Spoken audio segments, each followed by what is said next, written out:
The story of our town changes person to person. Each of our docents here at Healdsburg History Talks has their own version of the Healdsburg story. Today, Nita Miller is presenting hers. It was 3 years ago, my friend Joanne recruited me to volunteer at the museum. Before that, I had never realized the vast history of the town and how deep the sense of community runs. On my first day at the museum, someone brought in the 1936 edition of the Healdsburg High School yearbook. And looking through it, I found both Joanne's father and my high school principal pictured there as seniors. That was fun. Let's see. I've already forgotten how to work this. We'll just go on ahead. The first residents of the area were the Pomo Indians, and they date themselves, well, they are dated back to 10,000 years, but they say they've been here forever. And as a comparison, Egyptian culture flourished 5,000 years ago. Thank you. They had many small villages on the river, in Windsor, in Geyserville, and the Pomo village of Calais is where the plaza is today. The Pomo were known for their intricate basketry. Some was watertight. They were made from swamp cane, ryegrass, black ash, red bud, and willow shoots. And they had very intricate designs, like quilts. They had names like flying geese. And one of the baskets, as you can see, has feathers. I think that was probably decorative. The Russian trappers traded with the natives, married Pomo women, took their baskets, and took the women and the baskets back to Russia with them. Some of the baskets are in a museum of anthropology in Russia. The lives of the Pomo would change as the Europeans brought in disease, taking over their territory of hunting and gathering, and lost my place. Joanne introduced me to Josefa Carrillo Fitch, the founding mother of Healdsburg. In 1841, an almost 50,000-acre Rancho Sodiome was granted to Captain Fitch, based on his marriage to Josefa. It was a love match. He converted to Catholicism to marry her, and it was also helped by her relations to prominent people. Her brother-in-law was Mariano Vallejo, governor of Alta California. The Fitch family arrived from San Diego in 1850, and Josefa was about 40 years old. There were many changes. Captain Fitch had died, California had been ceded to the U.S. and was becoming a state, but the last shoe to drop was the biggest. Gold was discovered at Sutter Mill. In 1849, California was invaded by those in search of the riches, but not everyone won the gold lottery. Many became farmers, mule skinners, merchants, blacksmiths, and more. And the area around Healdsburg had a more agreeable climate, so many were squatting on the rancho. Josefa had a hard time establishing herself. She spoke little English and had no knowledge of the legal details to reclaim and sell her land. After a couple of years of back and forth, she was verified that it was her property.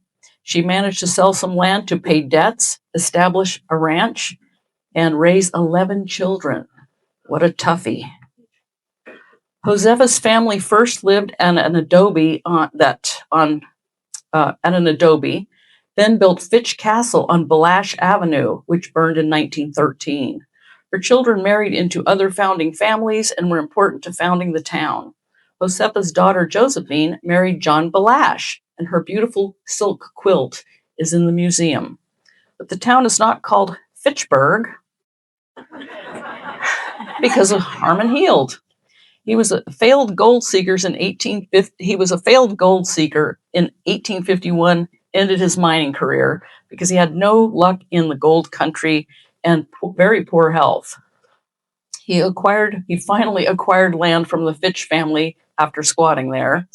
He built a redwood cabin on the west side of what is now Healdsburg Avenue. He also built a small general store or trading post, added a post office and a blacksmith, and a wagon wright moved in with him. And that's where the settlement grew.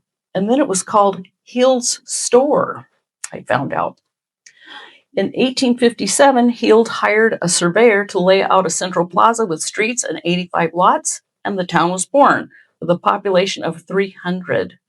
Heald gave the plaza to the city, but sold the lots. Healdsburg became a real town.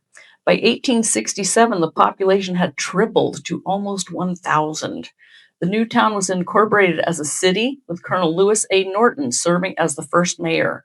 I went to school with his descendants, just one more family that has been here for more than 100 years. The plaza was the center of town. During the first half century of Healdsburg's history, the population grew due to immigration, especially from the eastern United States and from Europe, predominantly Italians. When I lived in Texas, we knew one Italian family. The settlers in Healdsburg discovered they could grow almost any crop in the fertile valleys around the town.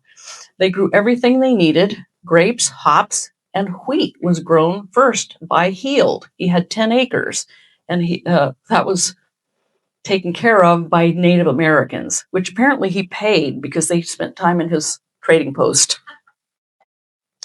We had different major crops over time when the train arrived, but hopes were big until a blight destroyed many of the vines. This is a hop kiln or dryer. Locals can recognize a former kiln on West Side Road, Hop Kiln Estate, now a winery and registered California Historic Landmark. In 1871, the train arrives. The railroad opened new markets for the local produce, making Healdsburg a prosperous agricultural district. Thanks to the railroad, the farm industry expanded. Canneries grew up near the train station, sawmills prospered. Mill Creek was named for mills built on the creek, which provided water for power. And Harmon Heald's brother Samuel built the first mill. He was a millwright out there.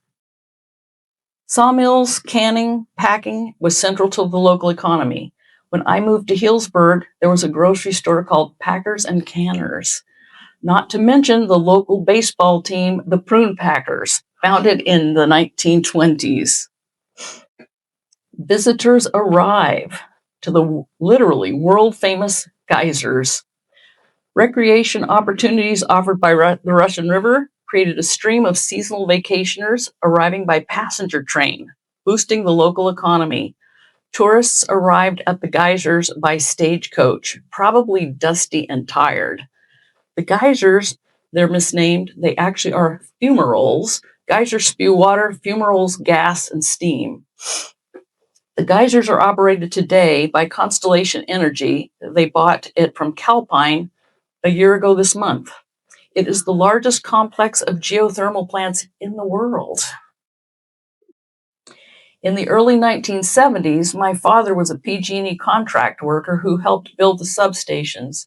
He usually worked in the Bay Area, although he helped put on the roof of Simi Winery, and he built a fountain at Souverain, which has now been raised for Coppola's Disneyland. As the crow flies, this was one of his closer carpentry jobs. At the end of the day, he would take a soak in the hot spring before his long, winding drive home, the same road that the tourists drove up, but it was paved by this time.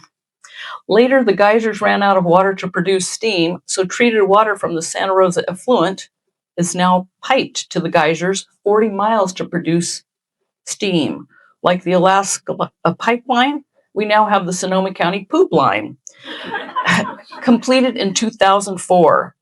But the new water supply creates multiple small earthquakes daily. The largest one to date was 4.5. And speaking of earthquakes, another episode in the Healdsburg history was the great 1906 Healdsburg earthquake, also known as the San Francisco earthquake. 50 plus years ago, my sister and I were snooping in the Santa Rosa Rural Cemetery and were amazed by all the people who had died on April 18th, 1906. We went to the Santa Rosa Library to find out what happened on that date. Guess what? Turns out 120 people were killed in the earthquake in Santa Rosa, none in Healdsburg. Some of the historic buildings were destroyed in the earthquake, and the look of the plaza changed again. Speaking of which, this is the corner of Plaza and Center Streets, probably Powell Street at the time, before the earthquake. Notice the Farmers and Mechanics Bank. And after the earthquake, notice the Farmers and Mechanics Bank. The next picture is the Farmers and Mechanics Bank had turned into the First National Bank, which was going to become Bank of America. It was built in 1908, still stands today. The hardware store in the picture, I think that's about right, was where Schwab Brothers shoes were when I was a little girl, with tall wheeled ladders to access the shelves of shoes. Another major construction project from about that time was the Carnegie Museum, built in 1911. Isn't that great?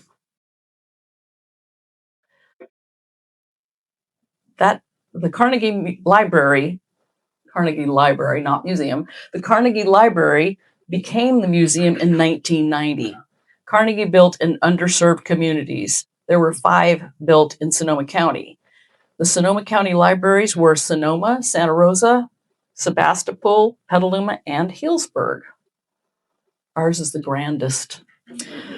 Another shock wave to the area was Prohibition in 1919. It devastated the wine industry and what was left of the hops. During the 1920s, some of Healdsburg's vineyards were pulled up and replanted with fruit trees, especially French prunes and imperial prunes. A bit ironic considering 50 years later, the reverse would happen. Prunes would be the crop for 50 years. When my family moved here, the town was called Buckle of the Prune Belt. In 1929, Healdsburg touted its agricultural prosperity with its city slogan, Healdsburg, Buckle of the Prune Belt. Prune picking became the late summer activity for most farm and town kids. This is how school clothes were paid for 50 years ago, at 25 cents a box. Look at the size of the box. But you could buy a pair of Levi's at Rosenberg and Bush for $6. These pickers are the Schmidt kids, Diane and Kay, who volunteer with the museum now, and their brother Brian.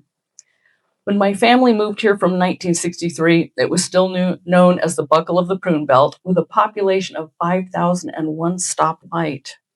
My family moved into a home on Fitch Mountain, and let's see here, South Fitch Mountain, and my sister and I swam across the river and found an abandoned prune orchard where we were so excited we stuffed the tops of our swimsuits with plums.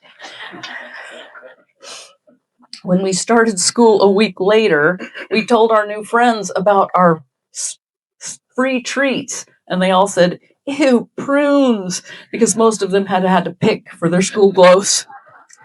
Our early life in Healdsburg was heaven. In Houston, we didn't cross the street without an adult. In Healdsburg, my mother didn't worry. She knew we were rambling in the woods on the mountain or floating in the inner tubes picking blackberries from the banks.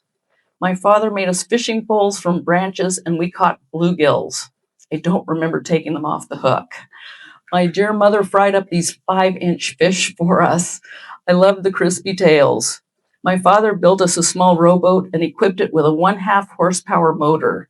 We ranged up and down the river in it. Shades of Mayberry. This is the annual Prune Blossom Tour in March. It ran from 1961 to 1995. The tour, I remember the tour of Dry Creek being an unbroken sea of beautiful white blossoms, just thick, often with a carpet of yellow mustard. But change was coming and bringing with it challenges. The other big change to Healdsburg, from 1960 to 1962, the freeway went through. The freeway took people around the town and made it easier for residents to go to Santa Rosa to shop, where there were many more choices, bigger, better, newer stores in Cottingtown. Not being familiar with Healdsburg or Santa Rosa, my mother took us to Marin County for school clothes. Another deserter. The town, particularly downtown, spiraled down. On the upside, big things were happening in agriculture. At the Judgment of Paris in 1976, Mike Gergich was high scorer in French wine tasting. Gergich Estates is in Napa County. But around Healdsburg, it is commonly known that some of the grapes came from the Bacigalupi vineyards in Healdsburg. By 1970, prune trees were being pulled out in favor of grapes. Even Joanne's dad, a lifelong prune farmer, pulled out his prunes for grapes. The old family wineries, Pedroncelli, Sagacio, Trentadue, Rocchioli, and Fopiano shifted from jug wine to fine wine. I'm always impressed when I go somewhere else and see our little Healdsburg wines on the wine list. And I went to school with a lot of the descendants of these families. In 1981, the redevelopment agency bought the property on the west side of Healdsburg Avenue across from the plaza, tore down the old buildings, and started looking for somebody to build a fancy hotel. 20 years later, in 2000, the Hotel Healdsburg opened, along with Charlie Palmer's Dry Creek Kitchen restaurant, which I think was about where Heald's Redwood Cottage was.